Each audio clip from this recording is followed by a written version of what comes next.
c'est la nouvelle attraction de l'été. Leur mère, longtemps en télétravail avec la crise, a investi 400 € dans ce portique, le prix de la tranquillité. C'est où ?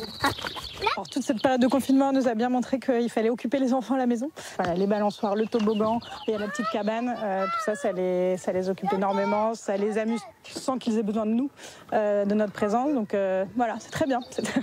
Et cette tendance n'est pas prête de s'arrêter. En magasin cet été, c'est le produit star. Les ventes ont déjà augmenté de 38% en un an. Ce directeur croule sous les commandes. Là, comme vous pouvez voir, ce sont des portiques en préparation, des commandes qui ont été faites sur le net par nos clients, qu'on a préparées ce matin. Vraiment le phénomène du moment avec le beau temps qu'on a actuellement.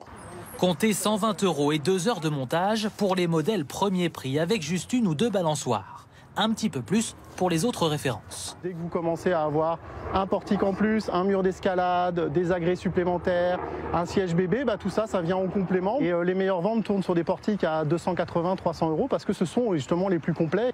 Alors comment ces marques ont-elles réussi à relancer ce jeu de plein air vieux de plus de 50 ans? Réponse dans le Loir-et-Cher, chez ce spécialiste des portiques en métal. On en fabrique ici 1 millier par jour, plus 30% par rapport à d'habitude.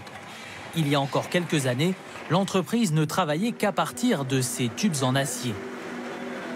C'est la poutre principale qui va justement s'intégrer dans nos portiques, sur lesquels on va venir se fixer nos agrès, nos balançoires et nos cordes à nœuds.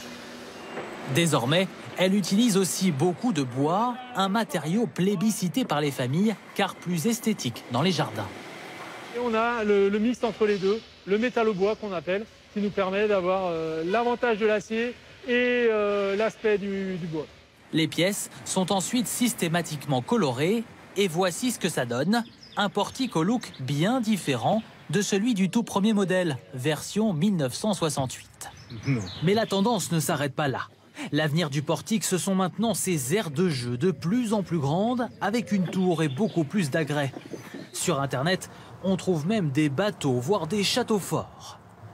Cette autre marque est justement spécialisée dans les éléments modulables. Ici, on peut rajouter une maisonnette, un bac à sable ou encore un trampoline. On répond à la tendance en fait, à la tendance de ces enfants qui sont hyper dynamiques et qui ont envie de plus d'activité. Mais tout cela a un prix. Les aires de jeu se vendent jusqu'à 1 600 €, 4 fois plus qu'un portique classique.